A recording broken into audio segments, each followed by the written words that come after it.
Assalamualaikum warahmatullahi wabarakatuh.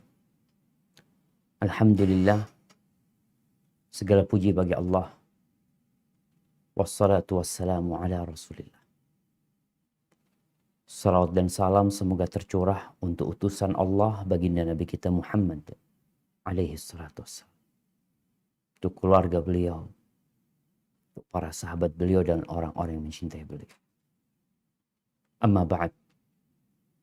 Jamaah rahimakumullah. Berapa banyak orang-orang yang kita kenal yang telah pergi meninggalkan kita.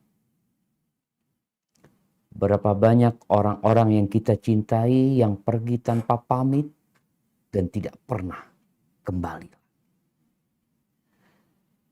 Kita yang sedang menikmati hidup ini sejatinya akan berpisah dan bergabung dengan mereka. Jabatan yang sedang didudukinya, kekuasaan yang dimiliki, kesuksesan yang diraih, popularitas yang menyebabkan dia dikenal oleh semua manusia mungkin di Indonesia ini akan tinggal cerita. Rasulullah Sallallahu Alaihi Wasallam dalam hadis Aisyah radhiyallahu anha bercerita, "Kana Rasulullah SAW kullama kana lailataha min Rasulullah sallallahu alaihi wasallam." Nabi alaihi salatu wassalam setiap kali bermalam di tempatnya Aisyah, biasanya beliau di akhir malam itu keluar dari rumah. Padahal kita tahu Aisyah radhiyallahu anha adalah istri Nabi yang paling Nabi cinta. Tapi di akhir malam beliau menyempatkan diri keluar dari rumahnya Aisyah. Kemana? Kemana beliau pergi? Ilal Baqi. Menuju ke Baqi. Ke pemakaman yang berada di kota Madinah. Lalu beliau berkata, "Assalamualaikum dara qaumin mu'minin." Beliau mengucapkan Assalamualaikum, wahai negeri orang-orang yang beriman. Wa atakum ma tu'adun. Telah datang kepada kalian apa yang dijanjikan kepada kalian. Kita ini sering mendengar tentang kematian, tentang dahsyatnya kematian, tentang kehidupan setelah kematian. Tapi sebagian kita itu lalai, lengah. Maka Nabi mengatakan kepada mereka, telah datang kepada kalian apa yang dijanjikan kepada kalian. Nikmat kubur, azab kubur. Ghadan mu'ajjalun. Besok ditunda. Artinya ada orang-orang yang belum mati. Wa inna insyaallah bikum lahiqun. Dan kami insyaallah akan bergabung dengan kalian. Allahumma ighfir li ahli baqi'il qarn. Lalu beliau mengatakan, ya Allah ampuni buat orang-orang yang mati di Baqi. Hadis rawahu Muslim. Ahibati fillah. Ish ma syi'ta. Fa innaka mayyitun. Jibril alaihi salam berpesan kepada Nabi kita Muhammad alaihi salatu wasallam mengatakan, hiduplah semaumu. Silakan hidup, engkau hidup semaumu. Mau ikut aturan, mau gak ikut aturan, mau bersenang-senang saja, mau beramal soleh, mau berlelah riah untuk menggapai ridha Allah, atau engkau mau tidak peduli. Ish ma syi'ta fa innaka mayyitun. Engkau pasti mati. Sebuah kepastian dan keniscayaan yang tidak bisa manusia lari darinya. Sekuat apapun orang ini, secara ekonomi, secara kekuasaan, secara popularitas, mati.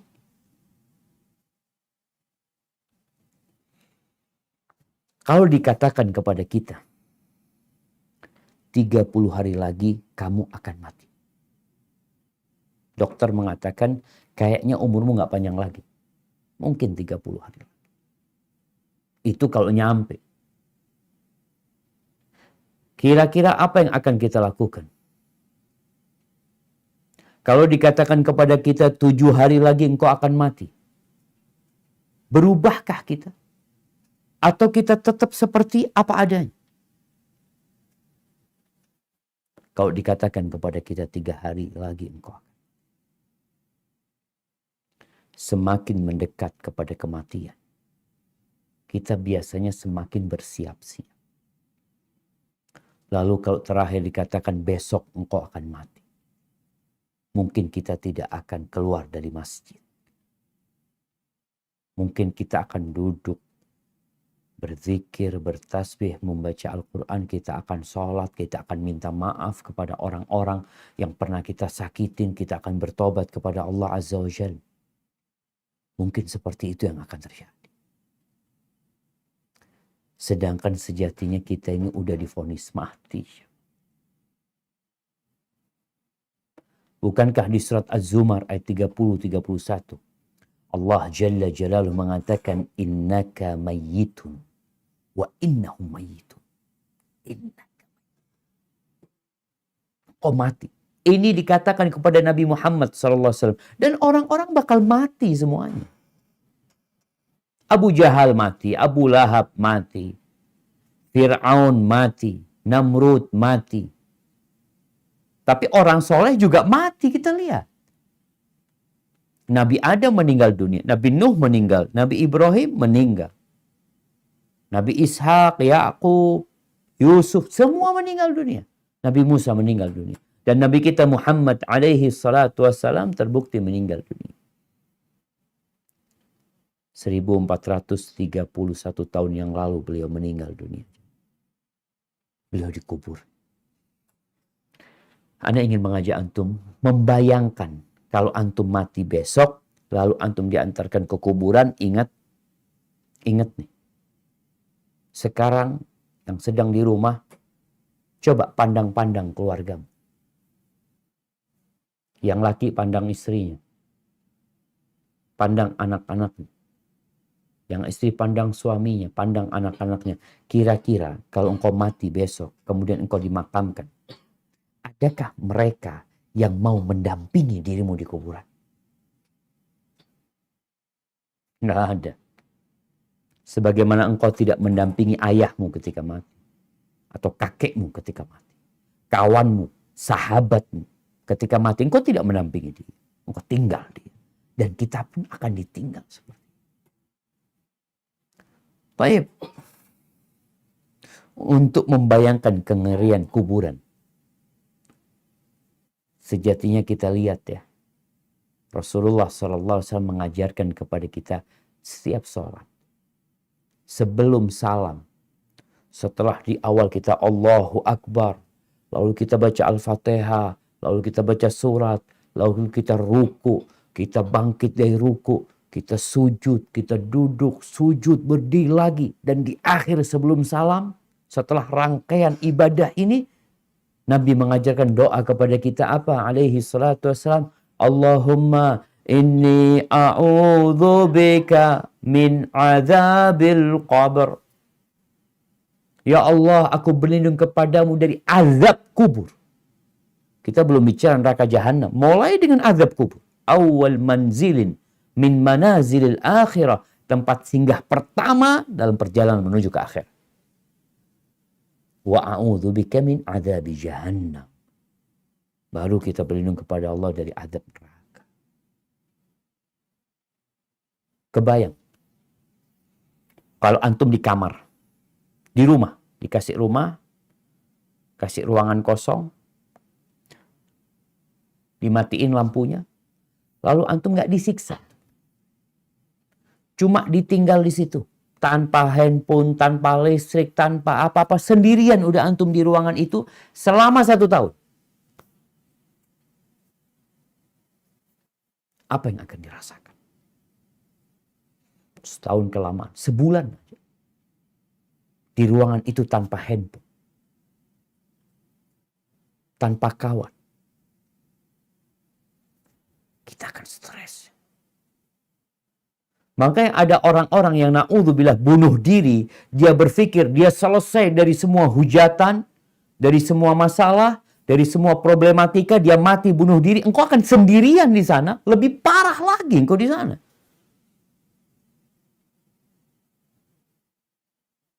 Datang keluargamu ke kuburan, ngantarkan engkau, ditinggal di sana di kuburan. Bukan sehari, bukan 2 hari engkau sendirian di sana, bukan 3 hari, bukan sepekan, bukan setahun, ratusan tahun mungkin di sana. Bayangkan Fir'aun ribuan tahun di kuburan, di alam barzakh sendirian.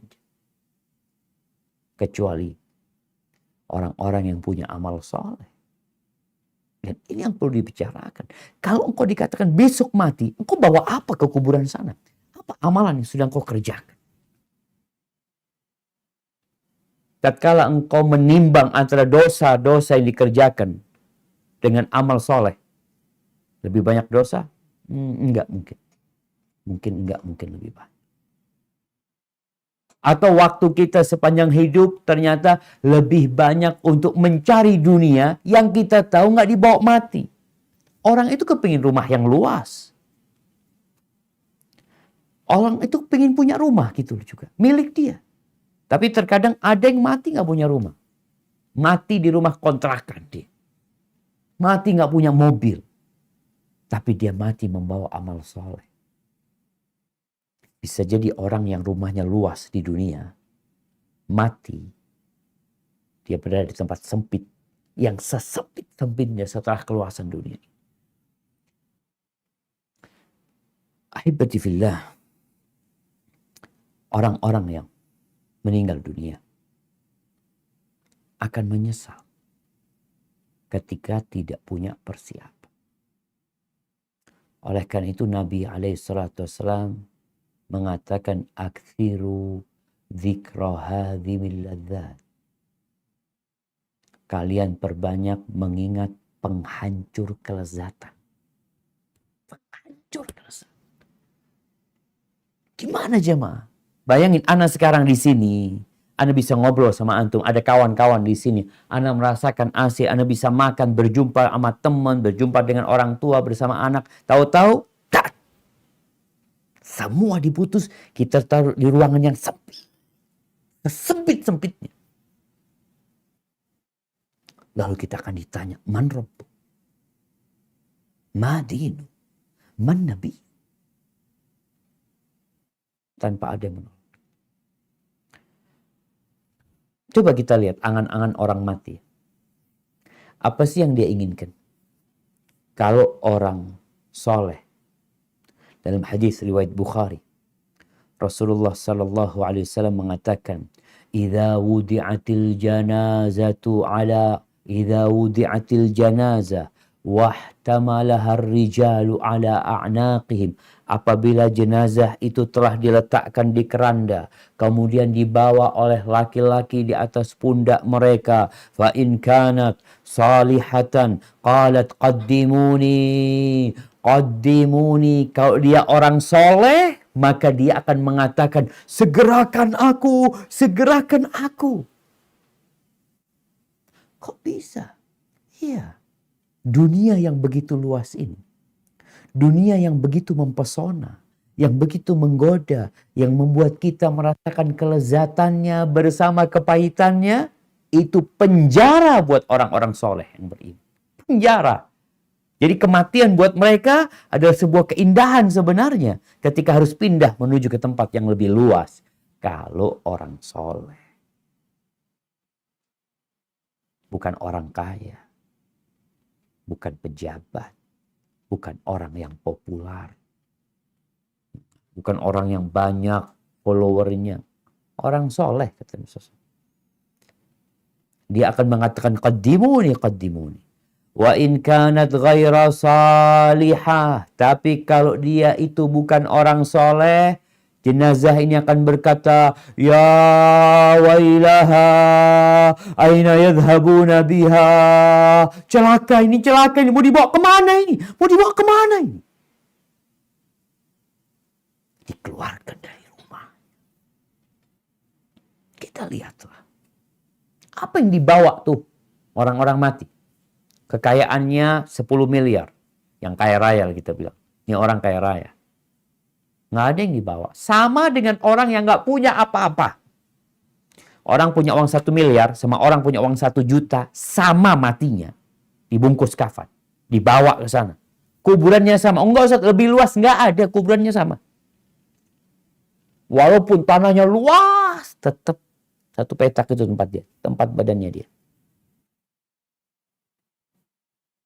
Tinggal dia orang soleh atau tidak. Kalau orang soleh, maka dia akan teriak, mengatakan segerakan. Tapi kalau dia nggak soleh, ya tadi kita bicarakan. Antum kalau di penjara, lihat ya kadangkala kalau ada sidang, vonis dibacakan, divonis 20 tahun, langsung menangis. 20 tahun. Cuma 20 tahun itu. Bayangin orang yang mati 1000 tahun yang lalu sampai sekarang di kuburan, di tempat yang sempit itu berapa tahun? 1000 tahun dia di sana. Di penjara, subhanallah. Engkau ketemu kawan, dikasih makan, duduk, ngobrol. Makanya yang ditakutkan oleh orang yang di penjara itu, kalau ditaruh di penjara sendirian. Ditutup. Nggak ada suara apa-apa. Hanya dia dengan dirinya sendiri. Dia kepingin mati, tapi dia sudah mati.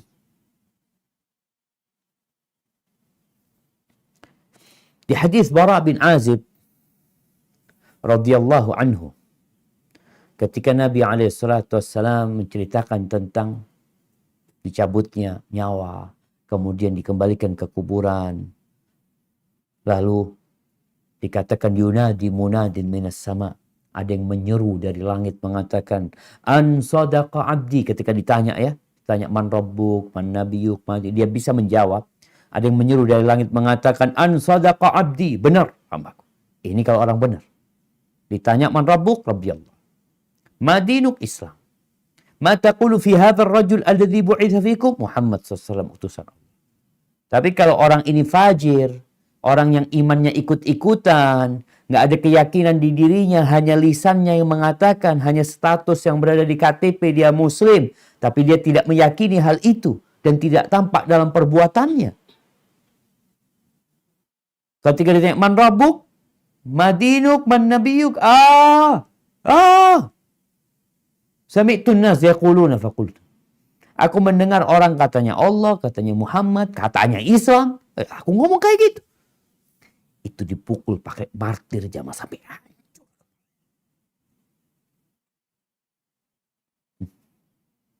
Mau minta tolong sama siapa?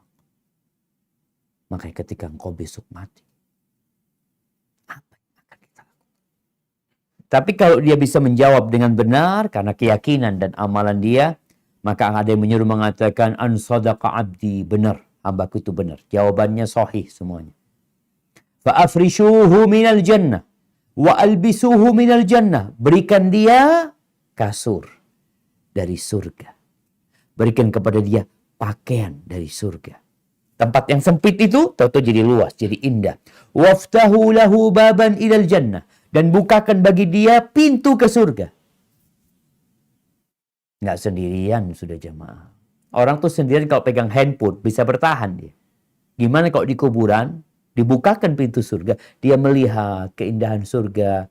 Kata Nabi SAW, fayatihi min rauhiha wa tibiha. Datang aromanya, wanginya kepada dia. Wa yufsah lahu fi qabrihi madda basari. Dan kuburan yang sempit itu diluaskan di alam barzakh sana buat dia sepanjang mata dia memandang. Dia tidak terkurung lagi. Lalu manusia ini kan tetap kalau sendirian di rumah yang bagus, di tempat yang indah, kalau sendirian nggak nyaman dia. Manusia yang namanya insan karena dia perlu kawan. Dia makhluk sosial. Lalu datang, wa ya'tihi rajulun hasanul wajh, hasanul thiyab. Akan datang kepada dia seorang yang wajahnya indah, yang bajunya bagus, yang wangi, lalu berkata, abshir billadhi yasurruka. Bergembiralah dengan yang menggembirakanmu. Kemudian, hadza yaumuka alladhi kunta tu'ad. Ini hari yang kau dijanjikan.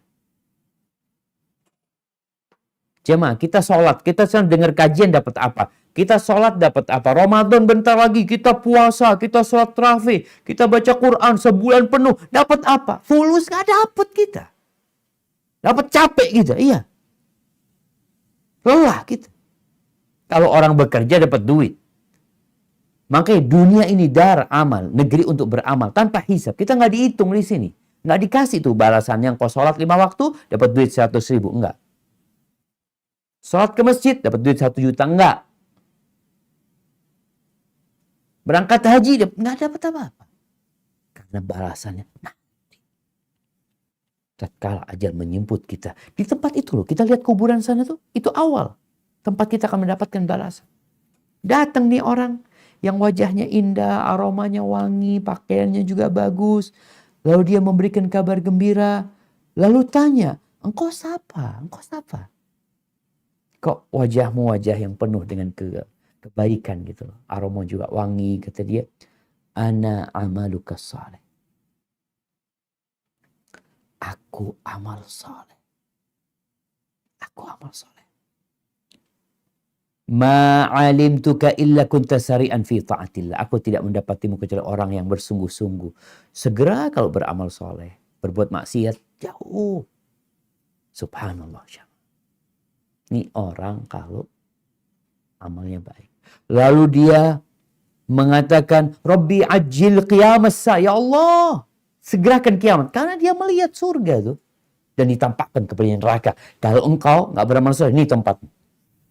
Sehingga dia semakin gembira. Tatkala dia minta didirikan kiamat. Dia mengkema arji ila ahli wa mali. Supaya aku bisa ketemu sama keluarga aku lagi.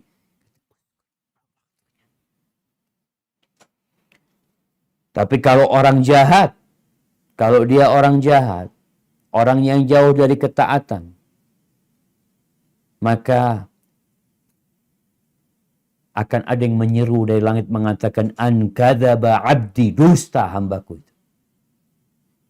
Fa'afrishuhu minan nar, berikan karpet kasur dari neraka buat dia di kuburan. Mungkin kita melihat kuburannya nggak ada apa-apa, Ustaz, semuanya sama. Enggak.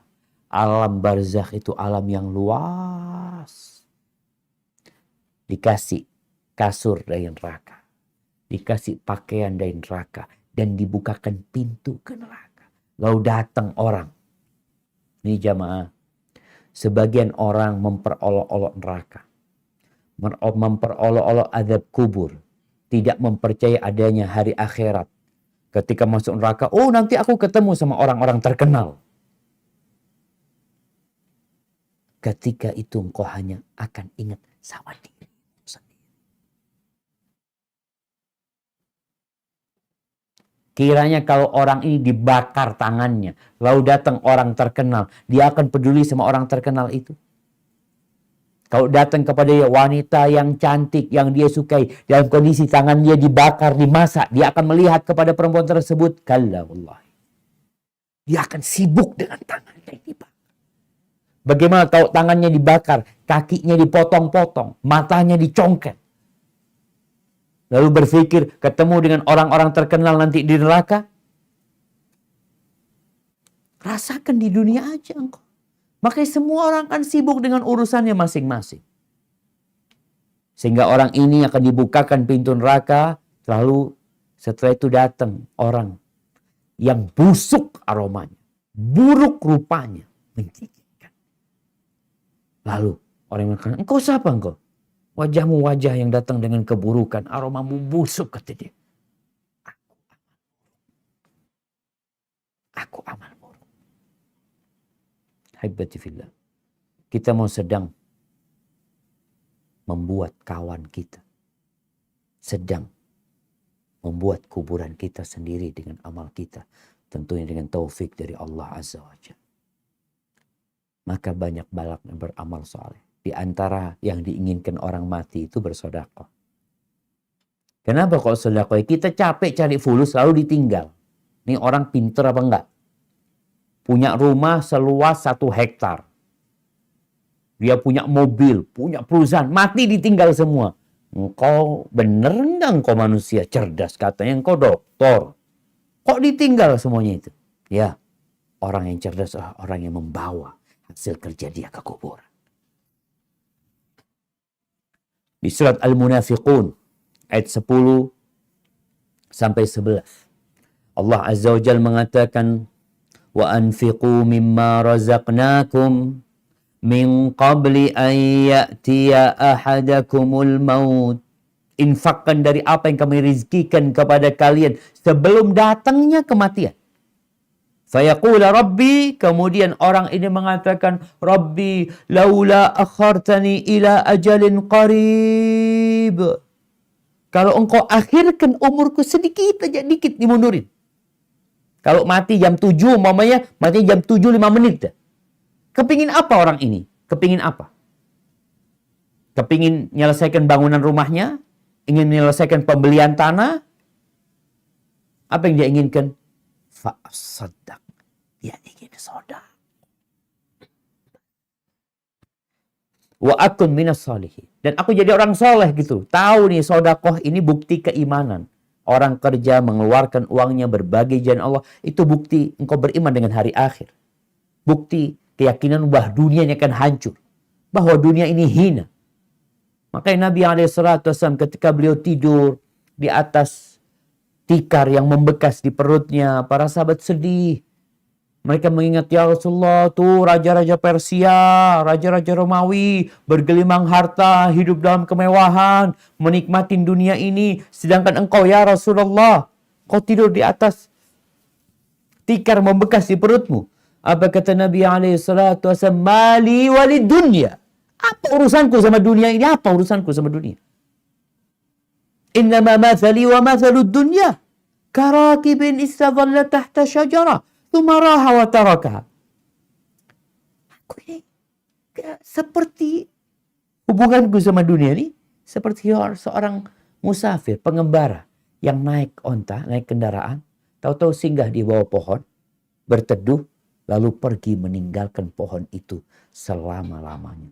Dan Nabi kita alaihissalam di kuburnya itu sudah 1431 tahun.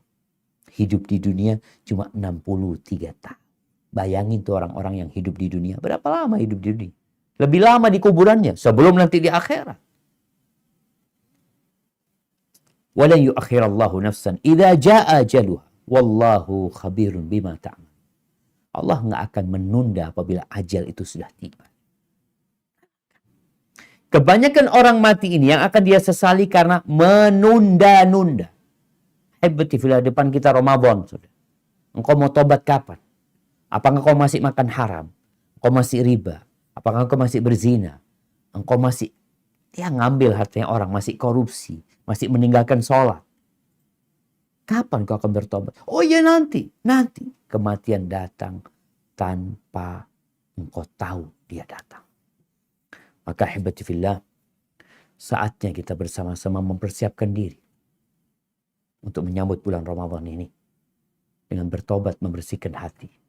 Ya, kalaupun kita nggak sampai ke bulan Ramadan, kalaupun kita mati punya niat baik. Mau menghatamkan Quran, mau sholat malam, mau berbagi di bulan Ramadan, mau iktikaf, niatkan semua kebaikan. Tapi sekarang kita mulai berubah dan menunggu waktunya tiba. Hadza wallahu a'lam bishawab. Mungkin itu yang bisa saya sampaikan. Kurang lebihnya mohon maaf. Mungkin kita masuk ke sesi. Allah